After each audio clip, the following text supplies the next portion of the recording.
Il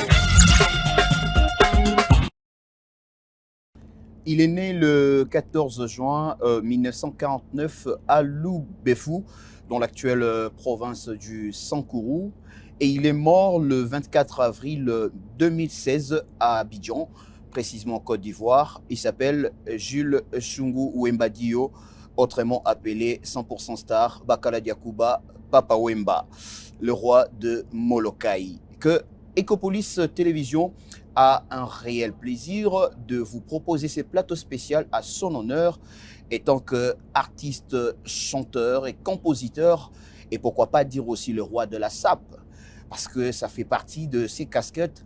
Tout ce qu'il avait fait et tout ce qu'il avait vécu, nous avons ces plaisirs de partager ces plateaux spéciaux avec vous. Mais je ne suis pas seul, mesdames et messieurs, je suis accompagné de deux personnes qui sont ses adeptes, pourquoi pas dire ses disciples idéologiques, parce que comme on a Bango Baza Awa, ils incarnent, c'est vrai, l'esprit de Papa Wemba, parce qu'ils ont vécu tout proche de lui et ils ont des choses à nous relater, excusez-moi, en termes des anecdotes. Alors, il s'agit d'abord de Christian Golima, autrement dit roi des Gaules, que j'ai dit bonjour. Bonjour à vous. Merci. Et il y a aussi Alario, Louis Ndula, notable, hein? Voilà, de Molokai. Tout à fait. Donc, notable, disciple, ça fait partie toujours. Il y a Bato Bazalara, Papa Wemba. Vraiment, exactement. Et Zola qui ça m'a déjà rendu Nabido, idéologie Fandi, Kuvata Yangolo, Kento Yangolo, Inzo Yangolo, bien coiffé, bien parfumé. Donc tout ça, ça fait partie. Il y a idéologie à Molokai, quoi. Voilà. Parce que papa incarnait beaucoup de choses. Tout à fait. Et bah, quoi dire encore, parce que Kozanga et les lobos et mon thème ça est cœur, quoi. Donc ça passe, ils ont dengue moka lobaka, quoi. Matanga ezalaka epanzanaka rapidement et pas ya bateau ya misika. Ouais. Matanga epanzanaka mbango pas bateau ya misika, mais oyo ya kati bana ya famille. Et c'est ainsi qu'aujourd'hui, jour pour jour, année après année, 10 ans successifs, donc tout ça va commémorer la mémoire de ces grands artistes. Voilà. Mondialement connu et international, donc de se comprendre émotion et se continuer toujours à vivre dans mes thèmes. D'abord, il y a des mélomanes, de la bonne musique et surtout, il y a des villageois qui sont Molokai. Mais je vais demander simplement tout s'apaiser parce que tu as un belé à kolobela pour Papa Wemba. Et Papa Wemba a Rosala immortel parce que comme on a une œuvre, d'abord on a rappelé que je suis parmi des gens au Tilo Nandi Marate que Papa Wemba Koufa. Nandi Marangote. Il y a deux stars dans le monde où on a le Nandi Marate que Bakoufa Michael Jackson n'a Papa Wemba. Vraiment. Parce que jusque là, Liwanaye est convaincant à nous. Et convaincant à que Papa Wemba. On devait voir peut-être Papa Wemba en train de souffrir à l'hôpital. Voilà, l'hôpital. Vous voyez un peu. Mais mort brusque et en scène. C'était en tout cas difficile vraiment à croire. Mais bien avant tout, roi de Gaulle, dans Bandano Nayo, qui était Papa Wemba pour Nayo? Avant que tout le bagage, pour Nabatunyo, mais pour Nayo, Mouron, roi de Gaulle. Papa Wemba, Azalaki Nani. Vraiment, merci pour la question. Particulièrement, Papa Wemba, pour Nanga, dans le bagage, na moana, et pas nae. Et tant que tu as qui bana mike tozo kola parce que biso ils ont avocat tapena Molokai, il faut banana nous. Donc je suis le gardien du temple de Molokai. Donc il faut d'abord commencer par chez nous et après au côté Molokai. Et papa Azaki souvent l'habitude, tant Azar au Kota, à Koti, à Bandi, donc chaque parcelle, Azako saluer, Azo Solola. Donc, au sentir, parmi plusieurs artistes, lui vraiment, c'était plus qu'un artiste. Ok. C'était plus qu'un artiste parce que il avait en lui l'humanisme. Ok. Donc, hors du commun, quoi, si je puis dire ainsi, parce que autant on a simplicité, mais sur autant les grandeurs, il y a combo naïe, Papa Wemba. Ah non, non. Difficile à croire. Difficile, très difficile, parce que c'est comme vous venez de le dire tout à l'heure. Bon, pour moi, je dis toujours que Akenda voyage. Voilà, on a le barabongo. À voyager dans l'espoir qu'un jour à Kozonga. Voilà. Mais à tirer la biso kandoule na eto yo kakae, tout la naraba image. Voilà un peu. Voilà. Et je salue maman Amazon. Ouais. La seule où il y a tikeli biso to batela. Ok. De Nzamba bakisi la penda maman Amazon. Mikolo belé azala na biso à partir à maman. Tout le monde a papa bon. Ah. Alors, naye et pas le notable Benangai Luindula na ebité Kulutu. Yo étant que Kulutu na plateau oyo ba proche topé beaucoup tani. Ya yo na Papa Wemba et bandaka wapi et bandaka na nini. Comment c'est ça les maras que on s'est retrouvé l'entourage à Papa Wemba? Bon. Merci pour la parole. Là, on préférait. On ne change pas l'histoire. Ok. Déformer histoire. Histoire reste l'histoire. Tout à fait. Oui, tant que tu as là, Christian Outikoloba tout à l'heure. Toi qui as terrain mon il y a football, il y a petit. Tout ça, le championnat, tu organises le championnat, place en haut, comme terrasse. Ok. Biso, tu as un match, vacances. Wana, ce qui va kangi, tchik. Quand on va tourner dans le quartier, pour faire partie à qui grand joueur. Ok. Avant comme un musicien, avec un entraîneur, il y a Vijana. Ok. So, il y a bité. Vijana. Mais on a informé, il y a équipe mon corps. Et ça l'appelle succès. Juventus, via Zaki coach. Ok. Monsieur Bisso, toi qui va petit, dans l'association, on a un grand joueur. Dans le bouc, pour toi, bambou. N'importe qui. On a attaquant de pointe. Ok. L'air, on a un Miller. Joueur, moi, Brésil, comme on a Miller. Les années, on a. Ouais, ouais. Si on vient découvrir une place, on a. Ah, petit, on a petit gamin. Donc, ah, petit gamin. Petit gamin. Hein? Ouais, on a yo. Voilà, Yozoyeba. Ah. C'est un peu ça l'histoire. Alors qu'au compte un entourage de larmes aux yeux. Tant que Kester va gagner ça Victoria et Leison. Parce que biso penda, tu dois blessure interne. Tu vie à se retrouver te. Là na sala est fort. En tant que moko ya ba généraux ya ba villageois molokai. Na kenda tilingwala na récupérer drumero yo.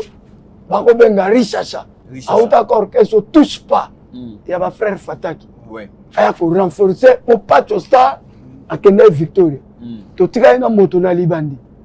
Alors moto na libandi na coup de frappe. Aïe pena makasité par rapport à il y a patch star. Il y a patch star. Et Richasha. Ayaki. Bako boakaye. Ambadi mama Richasha. Kudu rokoto lera mamarai. Maredi. Ma Luciana, aïe, pour renforcer. Luciana de Mingongo. Voilà. Olandi, moi, histoire. Très bien. C'est un plaisir en tout cas. Mais, et aux alapins important, tout mes gampes, vie sociale, d'abord, il y a Papa Wemba. Na quartier, na ndoulé. Comment il s'est comporté. Ça va entretenir ma relation, na batu nenge nini. En tout cas, merci pour la question. Mon vieux a qui très social. Vrai vieux à part nous les. Ouais. Vraiment. Parcours naïe. Ti aya kusala vive la musique.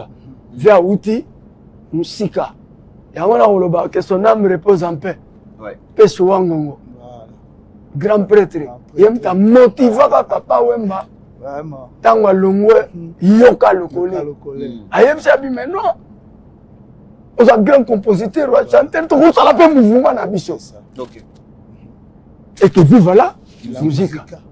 Beaucoup de mamans à côté esprit. Premier musicien qui recruté et pas pécho, bipoline à foule. Ouais.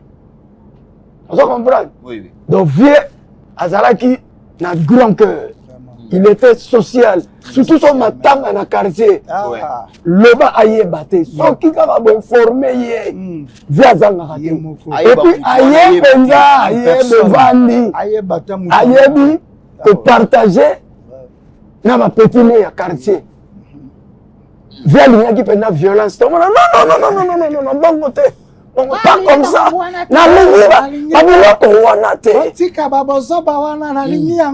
On s'en comprend. Donc, vieux Penda, quand on est tout à l'heure, à Kenda voyage, viens à Kozonga. Parce que j'ai des larmes, j'ai tout au sol, non, vraiment. Dans une blessure interne. C'est normal. Dans mon thème. Tu perds une icône de la musique congolaise n'habite. Le lot, jour pour jour, 10 ans. La table est bakenda, la franco bakenda, ba madilou bakenda, ba lutumba masimaro ba vena biso yo pepe calé. Yampagne. Mais nani oyo na chaque année ba commémoraka, ba célébraka hommage ya artiste wana. À part personne. Merci beaucoup. Ouais. Babiso surtout Zabana. Oui, bana. D'ailleurs, Bakoko kutu na lobabie. C'est vrai que na bimi pe na molongo ya mboka o ya botameli. Parce que na biso pe batete la tour et ta rappel les loges to perdra. Maman na star o ya valoriser ki munoko na biso. Libanda ya mboka. Oui. Ole bazo yemba. Oh mama eyo. Eyo. Hein? On est biloko na biso. En tout cas, vraiment na katio muke. Inspiration. Et il est en lobby. Oh maman yo. C'est le premier artiste musicien congolais à bêta na Japon. Voilà. Mais ayana ba japonais na Japon, ayena bango. Batamboli makolo. Amonda messe bango na Jakarta. Voilà. Jakarta. Makolo asoso na mutu. Voilà. Badama yango. Nakwanga. Bima. Ça date de longtemps. Ça date de longtemps. Et quand ça là-bas, si je ne me trompe pas, 80. Années 80. Des 80, voilà. Au premier voyage, il y a papa et maman. Ouais. Ils ont un visa 80. Ok. Wana vive la musique. Oui, na vive la musique toujours. Ok. Vive la musique. Là, ça que là, on coûte un grand prêtre. Voilà. Le pape de la sape. Servos Niarkos. Que son âme repose un peu. Tout à fait, tout à fait. Mais on a soit le roi de Gaulle. Déjà on a Dolce Gabbana donc ils ont intimidé donc nous sommes mis mon angado na bunga. Te bikaka. Lundula donc petit ba Versace ba Dolce Gabbana ngaka na sika par Weston ikolo etika le logoté. Mais on contrôle les couleurs bien. La idéologie pendant la forme. Papa lobelo komoko. Mala mobali fa lata 3 couleurs na nzoto na ye. OK. Mobile, il faut venir 3 couleurs. Dans nzoto wana penda ça veut dire qu'on contrôle penda idéologie en forme en penda ndenge sengele les alela. Très bien. Donc moi yo mélanger les couleurs. Voilà. Ba pembe, moi ba rouge, ba bleu. Très bien habillé quoi. Dans les bons alignés. Et surtout que babi senga lelo ozalana bana molokai. Il fallait pena défendre. Vraiment. Il fallait go défendre. Vraiment, tout à fait. Alors, déjà tolo bila merci beaucoup pour le tout. Ne tolo bila likambu ya sap. Papa wemba kotisi sap ndenge nini na kati ya musique. Parce que nous sommes Ndoule, il fallait souga. Bang, barang, bang, barang, bang, barang, ngongo. Mais Papa Wemba Kotaki sap la musique ndenge nini. Vraiment, c'est très intéressant. Question na yo. Papa Wemba Kotaki sap ndenge nini. Tangu Bandoule kokata hermo Braza. Passe na Braza pe il y avait des prêtres bazala qui déjà babandara Marsolo ya bilamba. Donc ça peut banana Braza. Oui, ça bon, ce toko loba na king déjà ba sa père bazalaka. Oui. Parce que mélange wana ya kokata Braza ya kotala pe bandeko ya ngamba Braza. Oh ba sala. Oh ba bandeko sala ndenge ba bandeko pe kolata et c'est par là que papa pe a ébêché ce qu'on s'inspirer. Et surtout qu'il rencontre sous le grand prêtre Niarchos, Stervos Niarchos, le Ngantse. Papa n'a Gianni Versace. L'homme le plus demandé de la Ah, mais comment? Moutou a là, t'as plus de 450 blousons à cuire. Parce que Maria Johanna et ça la race mystique. Ok. Moni, papa a une idéologie. Mungongo ya ba Angelou, Tilelo Mungongo ana, ils a la raté. Ne? Na cadre que non moi na mayo faut marier Mungongo ne lamba. Ouais. Parce que na Mungongo na lamba et balani. OK. Oh. OK. Moula kama pa bani manga na bana la Firenze kozala toujours un top. OK. Ponan koma. Oh. Na comprendre si quoi. Il était comment dit? À Télémaïka. À Télémaïka kaka. Oh. Mais si quoi rencontre na yena Stervos Niarchos parce qu'on ne peut pas aussi oublier à part Stervos Niarchos soit avec un picolo et il y avait aussi Bande Bonabiso Modogo Franco Ferré ba Modogo Nandeko Suso nani Kombozo Kimanga parce que bango mingi na domo trop aimé na Papa Wemba surtout na makambo ya ko défendre mingi ça mais na yina ibana nous rencontre ya yé na le ngante ezalaka ndenge ni parce que ve aza mwana bakote ya bakauka kuna bakote bakauka bakalamu mais ngati toyebaki aza mwana bakota ba mumbele so moi rencontre wana ezalaka ndenge nini bakutana ka ndenge nini bon on a pas expliqué yo moi oui kulutu Stervos Niarchos aza mwana mato OK né grandi na matonge papa na ye ancien commissaire du peuple. OK. Le vieux Mumbele. Boulevard Sembe, na ngambo matonge. OK. Première avenue, Mwanda. So ayeko yeba na beaucoup ndenge nini ko beaucoup pe na matonge. Oui. Wana beaucoup na Zaiko. OK. Na ba Josa. Na ba Josa. Voilà. Benz aussi. Et sigoyo. Le vieux Ngante vieux wana ki yanke. OK. À part yanke pene ya violence ya danger. Ya babaga. Oh. Somo, no soma kaneli yo. Que na beta yo musicien. Donc faut nous partout. Moi se réconcilier pour qui m'écoute. Qui m'écoute. Donc il va vieux à partir à Zaiko. Ba yeba naka déjà bana matonge. Tant vous voyez que ça la viva la musique. Ngante sikoyo aki parmi ba donateur ba ko chakua. OK. Ba répétition salama ba musicien ba namaka. Bazala kalezi ya zona ba likonda ba dama. Forme pe azo pesa. Forme. OK. On se comprend. Ouais. Voilà via zo que ne ba sefa za kozonga donc c'est un peu ça. Ah, yo beno ozongi pena na terme wana ya sefa. Voilà. Yango va na mon album ne dernier coup de sifflet. Ouais. Ngata imba bankaya sefa mota to voilà. Bankaya kinye mota mingyo. Oui bika. Voilà. Roi de Gold. Ouais. Papa Wemba ayemba elamba, ayemba mwasi, ayemba mapangu, ayemba mais conseil nini penza oyo esengeli to simba na musique ya Papa Wemba parce que ndenge kuluta utolo ba mana nzembo ya dernier coup de sifflet na yo ka nzembo moko parti moko Papa Wemba yemba lo ba que rendez-vous na Kinshasa. Voilà. Toro kene ba mikili. Toro paye ba forme. Toro paye ba car parce que Papa Wemba peut faut reconnaître et puis na mama bakar. Ouais. Toujours. Mama bakar si tu peux to bossa na moté. C'est vrai que le vieux a dit pena mutu idéologie. Si. Une idéologie. Mais étant que roi de Gaulle, aux alaki pembeni à Papa Wemba et loko nino vraiment yo retena pe o hérita pe kino lelo so ozotala ozobage o eza Papa Wemba ezani. Vraiment, c'est pas la question parce que moni kozala mwana molokai et en particulier ko vanda na commune ya Kalamu et place idéologie vandaki et na quartier Matonge surtout place opena masole zala pe banda Masimanimba Oshwe Lokolama Kanda India yango de sala molokai village molokai yango de village molokai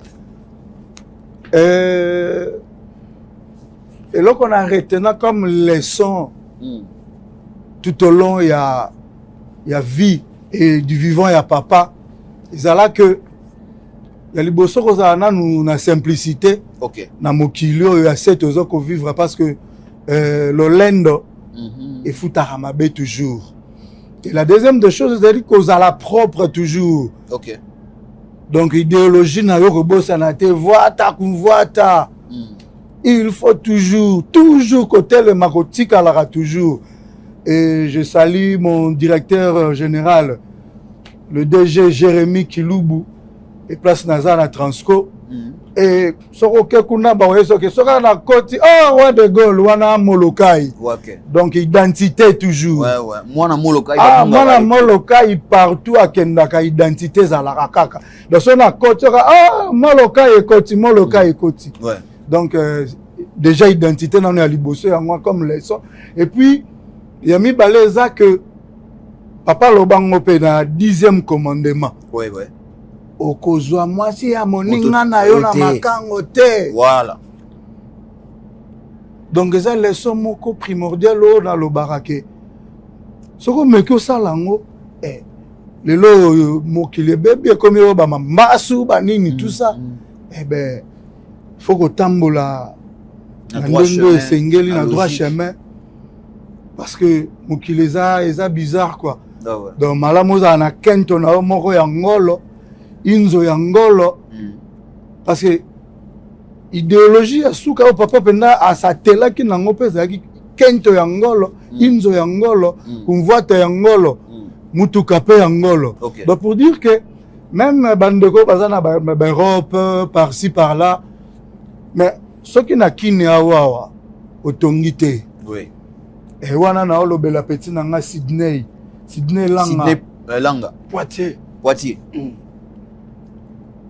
Sydney Langa na Sydney Poitiers ba bossa na kini te pour rendez-vous pendant za na kini awawa tozo mona lelo ebele pe ba mikilise ba o ba kota na bilamba ba se donnera trop na forme mais après papa ko pesa conseil to moni lelo ba immeuble ezomata ezomata bango to bia to ezaneti ba longwe na pongi quoi totonga pour bana bazaro tozo bazobotama lobby richesse nini richesse eza forme te c'est ça faut place open que moi tête vandi elali donc c'est un peu ça quoi. C'est un peu ça, mesdames et messieurs. Nous sommes nous sommes dans le plateau spécial 10 ans, jour pour jour, depuis que Papa Wemba nous a quittés, nous a laissés. Ça fait mal. C'est un grand artiste de notre pays. Vraiment. Une star, je ne sais pas, planétaire, je peux dire ainsi, pour exagérer même. Parce que Papa Wemba, il était partout. On a retrouvé la musique de Papa Wemba partout. Et Papa Wemba a valorisé la rumba congolaise. Mais nous sommes toujours en continuité de ces plateaux spéciaux. Mais nous allons souffler un tout petit peu. Et puis nous allons revenir avec de deux invités qui sont les disciples de Papa Wemba, des notables du village Molokai. Une chanson et puis nous allons revenir pour la continuité.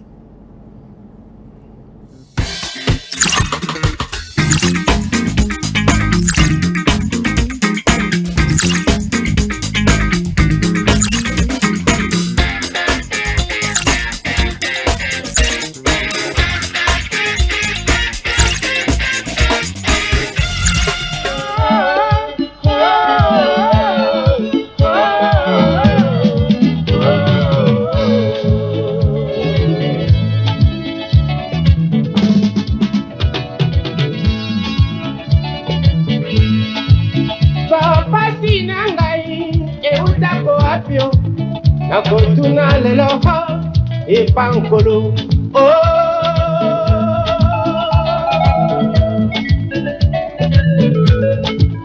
bomwana na ngai nazalaka maele kaninga mpe totanga bayebi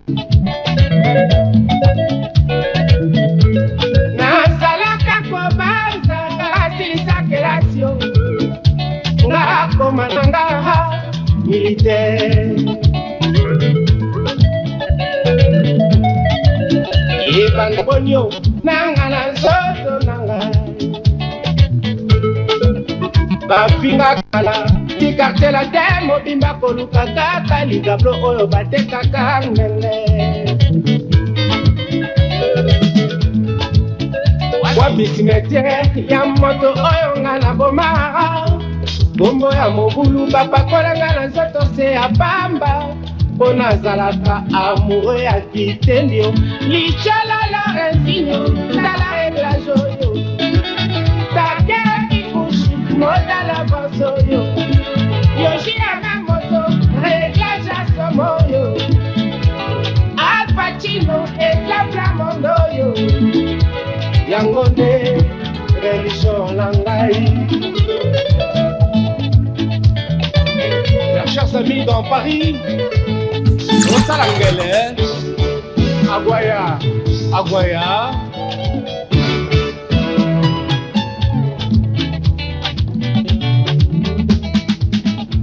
Kala kala nazala kala kinyo, bangwa bautakana, eko makala kate mondele ngolo. Makambo meke, wandino makambo elekie. Kala kala nazala kala kinyo, bangwa bautakana, eko makala kate mondele ngolo. Makambo meke, ilono makambo elekie. Kala kala nazala kala kinyo, bangwa bautakana, eko makala kate mondele ngolo. Makambo meke, Amerikana kambo eleke. Kala kala nazala kala kinyo, bangwa bautakana, eko makala kate mondele ngolo. Makambo meke, lupino kambo eleke. Ochineke Kowaya, Ochineke Okosa Antonio, Ochineke Demanaja, Ochineke Kichana, Ochineke Ipolite, Ochineke Kisikio, Ochineke Angela.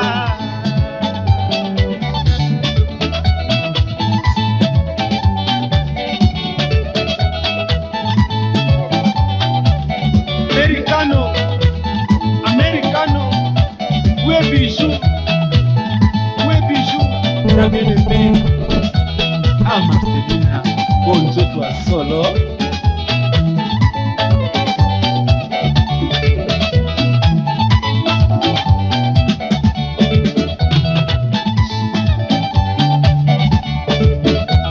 Pierre Mondeleo, Bigotare, Betalindanda, Kababina, Asso, Dada.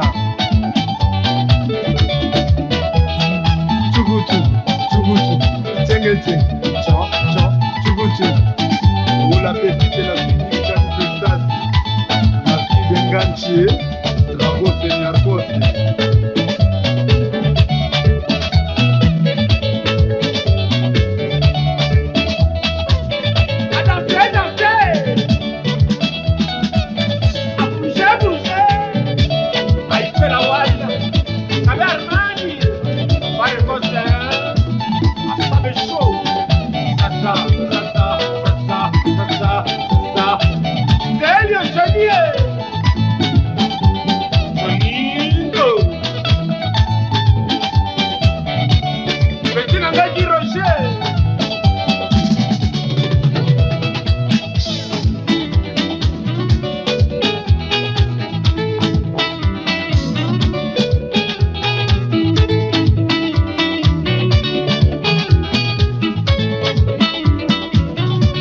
Laetitia, ouais, que na nièce, oh j'ai glissé solo.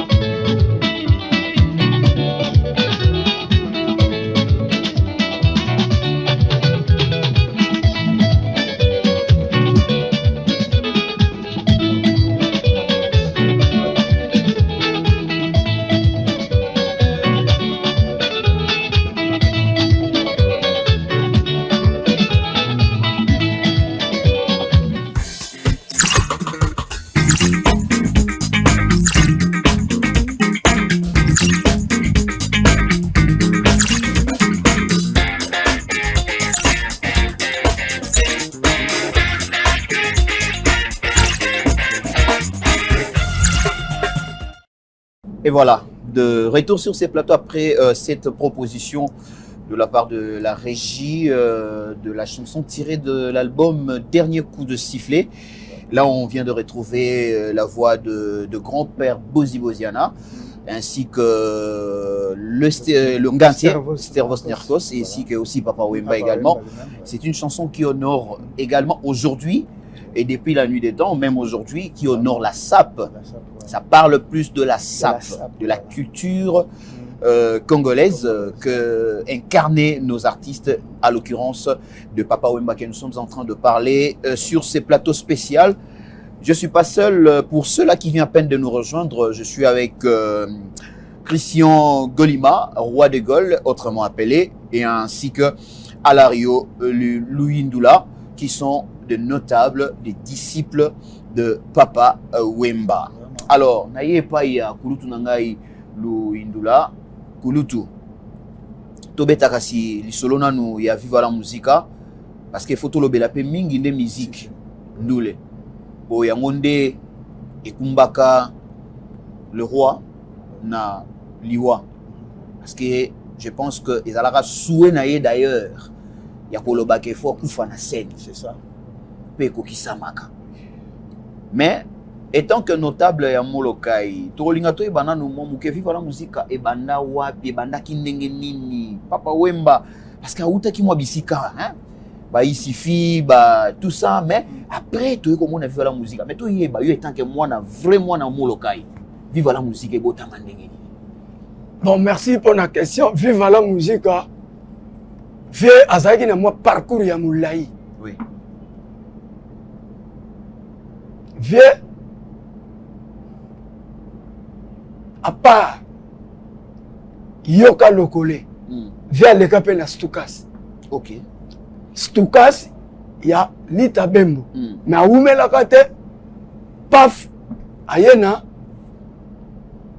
la sali, il suffit Lokole. Car n'enge zalaka, be voloko, Papa Wemba, Jina, Komendana, via Bendani. Ok. Bakosala, Yoka Lokole. Na Yoka Lokole wana pe kaka tiraima ba yeba ki que no via za ne toi la danger. Leader na bango siko koma ki neti moi jalousie. C'est ça. Si otangu alongwa Yoka Lokole ne place peso wa peso a récupérer qui abi photo sala mouvement. Ozana voix ya kitoko oyemaka danger. Ne place ba créaka Viva la Musica. Et que vive la musique. C'est ce qui veut dire. Voilà les années 77. Ok. Sorti à Viva la Musica et ça la na Tipka. Tipka pas Wenzemoko et Zalana Zigida avec Koyaka. Et Zalaka ya que son âme repose en paix, le vieux taboulé. Sorti à Viva. Et Zalaka wana. Voilà biso ba pété à dimi quoi. Okay. Mais to landela kaka l'enkuru idéologie ya Simagaga. ya vie. Oza mouvement na biso. Vous comprenez? Ouais. Donc Viva la Musica et salama bongo. Toujours à passer que son âme repose en paix. Le vieux Sokivangu. Mutaya ko pesa Papa Wemba d'instrument. OK. Na Molokai a renforcé mouvement. C'est ça. OK. Viva la Musica. Ne place vieux. Et ça va chemin. À ça la chemin naie. Ba chanteur nini bazaki de bandeli. Ya Viva la Musica ba bandaki na Papa Wemba. Bon, Viva la Musica. Ba chanteur ye bandeli. O bagi pena na chant. Daki Bipoli na fulu. OK. Kisangani. Espérant. Na Chakara. Petit Aziza. OK. On se comprend? Ouais. Qui encore nani de Chris nga bakombo kokima Mana yolo nani. na lokole ezalaki Ichari. OK. On comprend? Na solo yaki ba leko na ba Rigo Star Rigo Star. après ba bongo wende ba yeko ya. Donc histoire il y a départ il y a vive la musique et banda wana. Voilà. Mais tu as eu au capé papa Wemba kumaki pe na moi monopole ya kokanga moi ma solo en termes de relation hein. Tout le monde que papa Wemba il était trop proche. Il y a ba combo surtout il y a mingi il y a ba politicien époque ya Zaïre. Surtout à dernier moment. Merci vraiment monsieur le journaliste au rappeler nga parce que idées à échappé. Ouais. Au moment où lelo ezabongo toza ko commémorer l'immortel icône ya musique congolaise à Koufaki lelo. Le 24 avril, c'était vers 5h. Ouais. 20, 25, donc à 5h30. Dans une nouvelle. Dans une nouvelle. Il y a pas si. Et puis ça palpite, panique dans le quartier. Batumsu babima makolongulu, batumsu babima torsini, information té. La crise. On a confirmé. Batumsu babika la crise na yemission mais ezalaki dégâts. Pas toi comprendre que vieux a une dimension très élevée. Alors, lelo ndenge toza ko commémorer 10 ans ailleurs. Ouais. En tout cas, excusez-moi. Ouais. Na on peut sa programme. Au moment biso toi na studio, OK. na siège na biso, il y a des villageois de Molokai, tout le monde aux aguets. OK. Tous les villageois de tous Molokai. Les villageois public congolais union toi lingaka musique ya Papa Wemba. Lelo na tongo ezalaki bongo nettoyage au kende cimetière ko bongisa na ba sapeur banini na métropole kozonga festival eza kermesse na couloir Madiakoko couloir Papa Wemba yemo comme ta baptisé ngom couloir Madiakoko place à Tambusa ambassadeur ya France à l'époque. Autile Molokai a tambouché makolo tina couloir. Donc makambo ezana ya bandaka là. Vous comprenez? Ba mimeli so Macron na bandala ba bimiseli biso. Voilà bazo copier. Bazo copier c'est ça la photocopie idéologie à Papa Wemba. Idéologie ambassadeur de France à l'époque. Voilà. C'est ça. Vraiment. Leur wona. Beaucoup la tambouché makolo jusqu'à couloir. Voilà.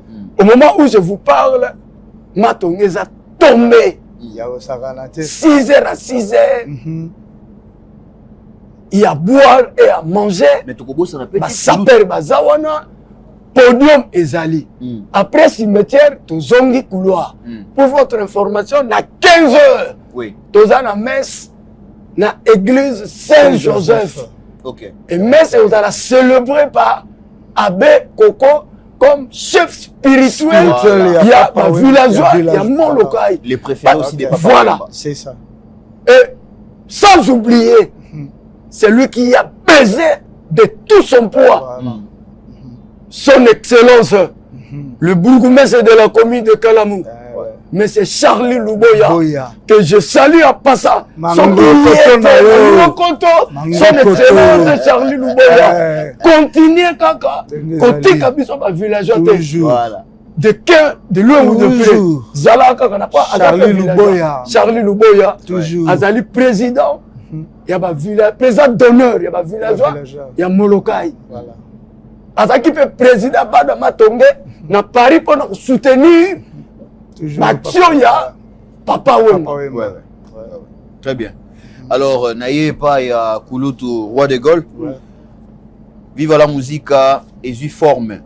Mais après quelques temps, bah, départ et bandi. Binobo viva tout proche à le vieux Ekoumani. Bah, départ wana et bandako ezalaka ndengeni. Comment vieux abanako gérer? Bah, émotion naïe. En fait, vie réelle vraiment il y a 100% star ezalaka ndengeni. Pour na départ ya batu entre autres ba King Kester Emenea, ba Luciana. Pour na tanga bango kaka. Mais ba zibele bango nyonso bakenda. Bah, il est Cambodge. Hein, qui encore? Bah, ça est belé. Mais bino ozali pembeni na ye comment papa Wemba ndeko gérer ba choc wana nyonso tu bon en fait moni pena bino moko pe ba villageois oui non ouais bino moko en pe ba tout cas villageois biso to banda to zape to kozalaka toujours to kotikala kaka village le villageois de Molokai gardien temple le gardien du temple moni ba départ nyonso twana c'est vrai dérangeara papa parce que à un certain moment pour na ko rappeler histoire papa ko tatikara musique atikaki et puis abendanaki et par là Kwangolo Zonso paix à son âme est mené à Kwamambu l'un des généraux à Molokai reconnu par papa Wemba voilà reconnu par papa Yemoko nda simbara mouvement et après départ après la musique est sur que simba m'a pas ready à Missi oui ready à Missi donc parce que pendant ça incarnation pendant ya village Molokai de papa yende pendant ebe sur que simba peut remonter le sous pente il y a la musique et banzembe belé lelo ou bezo betama ya malamu ya malonga et je dirais aussi que au travers ya papa ne ba idéologie belé et dans ça exemple entre autres surtout tout monde lelo wenge idéologie wenge musique à BCBG 4x4 babima nango eza idéologie à la musique ya papa Wemba pour votre information voilà enlever les rideaux voilà enlever les voilà OK zomona donc olata da bango to te photo la taka ndenge papa ngomoni idéologie euta na village Molokai kolata ba cheche ya bien je crois le moko moni na voilà na total ozomona car otali ke lateli do vestiment otozomona ke bilamba elatami et ne ozomona lelo soki papa zalaka te ne na yebité en fait eza vers les années 80 mais bilamba ngo maka elengi lelo somme c'est la continuité donc structure ezo bimaka elengi tino lelo omoni monsieur le journaliste oui cool pourquoi est-ce qu'ils ont un sauté les mananes pas de problème tout ça un plateau spécial omoni mbato lati tobe ngo ungaro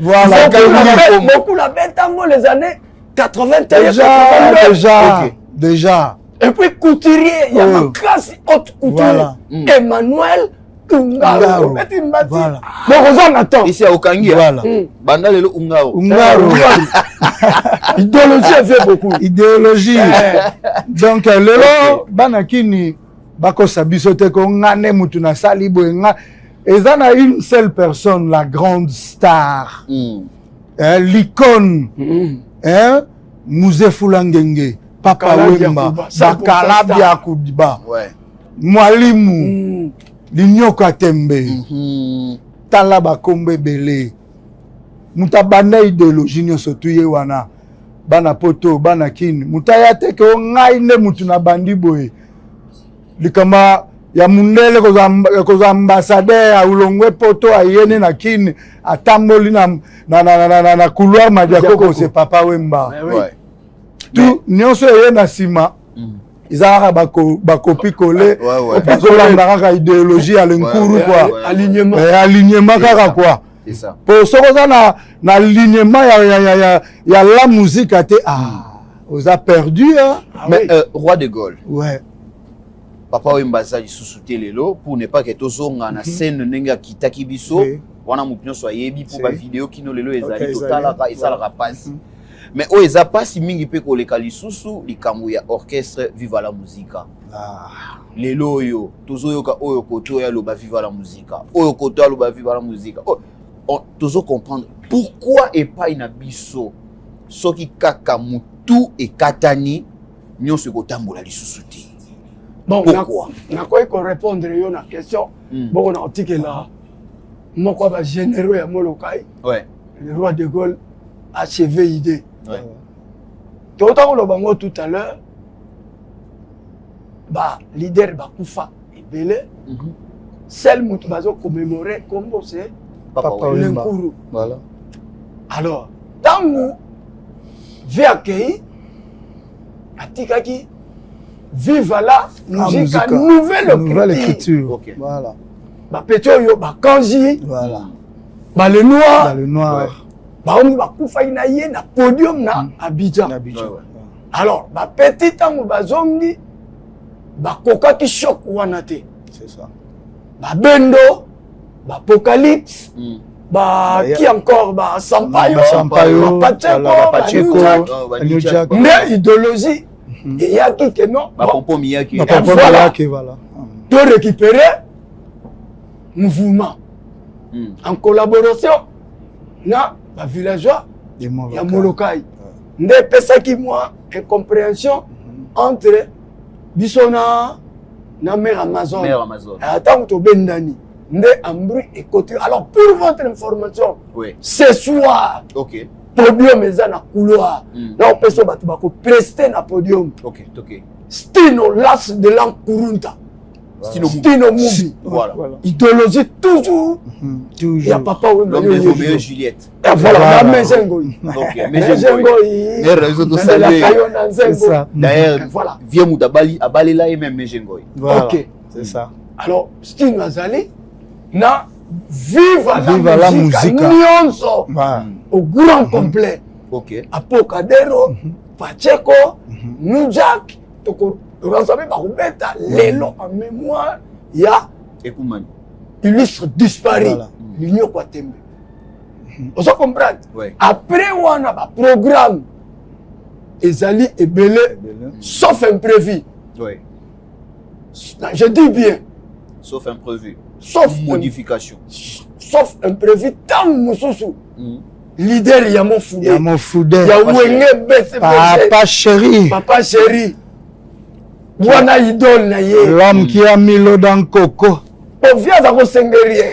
Babeta album yo Coco Malanga album ngo comme ya BCBG nini. Album ezoki mamai Benzembo zalaka oyo ebani mingi ya Bananunda, Coco Malanga, titre Ezaki ya JB. Mais Papa Yemba, appuyé par chanté par Papa Wemba. Pour beaucoup, en principe, ce que c'est Yembo, ça idole na ye. On sait rien. Rien.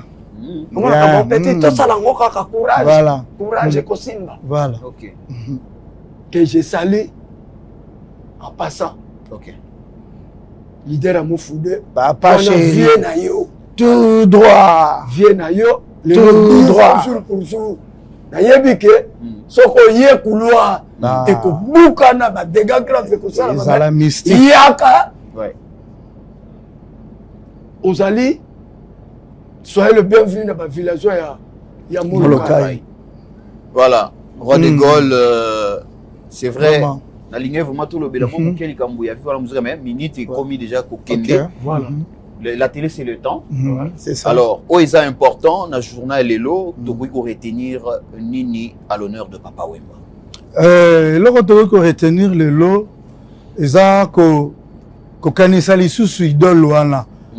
c'est la star, l'icône, la bibliothèque, le grand baoba. Oh, Lelo, n'a nous te zuité. Pour mon nous te moniter à Bimisiango. Mais une chose que moi je demanderais, naba artiste nabiso, ba musicien nabiso. Parmi bino et belé de collaborer na papa. To banda première édition, deuxième, troisième, quatrième, cinquième, sixième, septième, huitième, neuvième, le loza 10e édition. Pourquoi ne pas qu'honorer Moutoyo à Foula Péoala qui s'appelle on peut apporter un plus non seulement sur le plan musical mais na makambupe belé. Pourquoi ne pas qu'honorer Nakoya Kobeta na couloir Madiakoko. Et je me aussi rappelé qu'on a eu comme Mukolo à Lobaki et peuple à Betaki, Beta, je crois le samedi ou bien dimanche passé. Et Comme album Mangoye. Oh, basala na jibe, fait de l'amour. Fait de l'amour. Ok. Voilà. Et tozalaki na épée bleue, échappé par Zalaki, biscuit des écoliers. Ouais. Donc, tozobenga bana nyonso tout, ba généraux tout, il y a la musique. Oyo nyonso aza ko se reconnaître. Mwana ya papa. Ba sapeur. Toza ko benga bino lelo. Sans oublier ba oyo ba ebi sap. Ba sapeur nyonso tout. To bengi bino, to dédier bino, to convier bino lelo. Boya na couloir Madiakoko et kozala bien. Et le maître Papi Bola, en tout cas Rosanga te, tozana yo wana, po wana mwana papa, papa nde muta simbaka na baptême, après akokoma maître na ye, sécurité na ye, voilà. Wana maître na nga na judo. Voilà. Papa Wemba, toujours. Et na opesa mbote na mbote, ouais. Na Godlive Mujinga, Joyce Kianfu, Loïc Batao, Jiboy, Bukele, Bakonzi Nangatu, et sans oublier Sydney Langa, Sydney Poitiers, Clovis na Londres. Toujours. Bagolimatu, Banseka. Salut. Voilà. Kulutu le Indula. Bon, moi pour parachever l'idée et pour citer, ouais. Babilo Kozaki, très important, même roi de Gaulle à Bossani Koloba. Oui. N'a qu'à remercier son Excellence, le ministre de la Culture, le gouverneur Daniel Bumba, et son Excellence, le bourgmestre de la commune de Kalamou. Na ndenge babunda ba pesa biso opportunité monument lelo ya Papa Wemba. Nasi image yango na sima na na télé. Oui.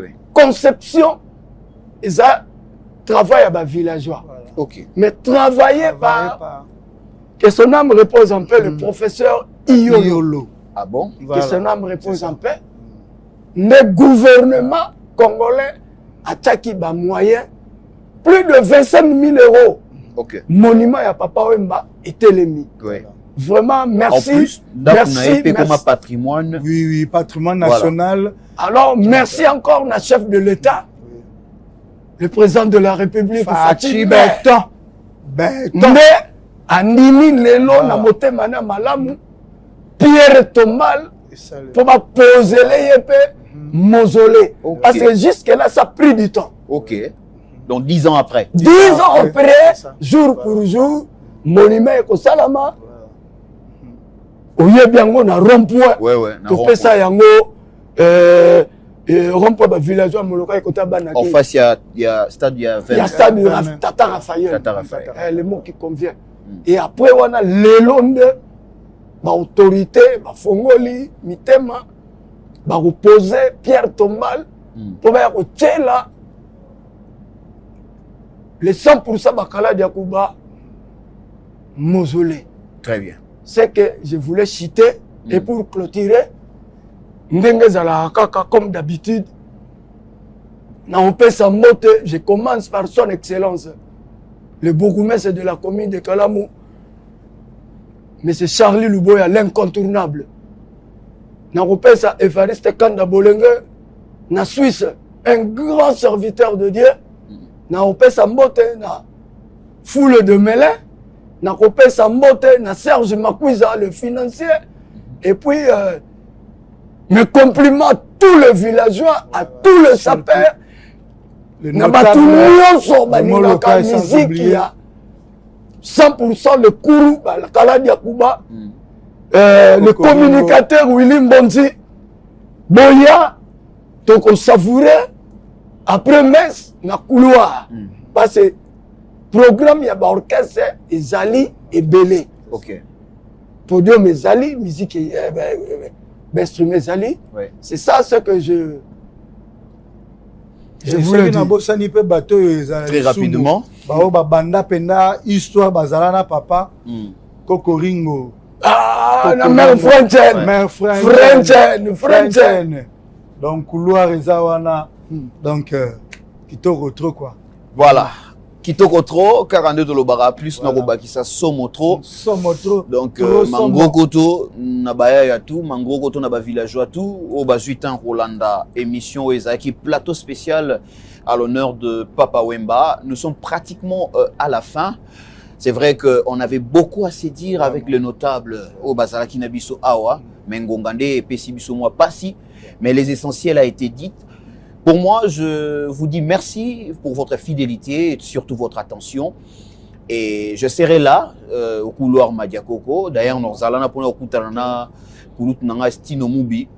C'est parmi les chanteurs que j'ai aimé beaucoup dans l'orchestre Viva la Musica. Naba album na yo Papa Wemba Emoka Pesaki Asala et Marka Biso na ba chanson est belle. Et je serai là en tout cas pour lui voir et puis pour lui saluer encore de nouveau. Quant à moi, on se retrouve prochainement et je vous souhaite une très bonne continuité sur les antennes d'Ecopolis Télévision. À la prochaine. Bonne soirée.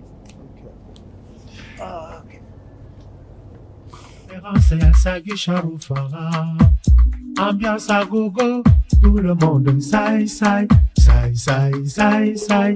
On dirait bonne année. Tous les soirs, saï, saï, saï, saï, saï, saï. On dirait fêtier. Olivia na Luanda, chez Atete Coin Kelemba, na Kasavubu. Kuna, point final. Alaki kitoko, malasine lamba.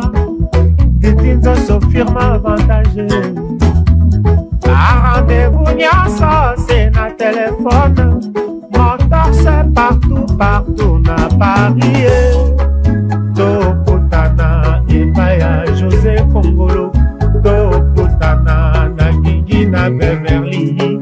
Cité Montfleury, Malou Bomboka. Tomonana, na Rena Minata. Hollywood City. Roger Mwanangele.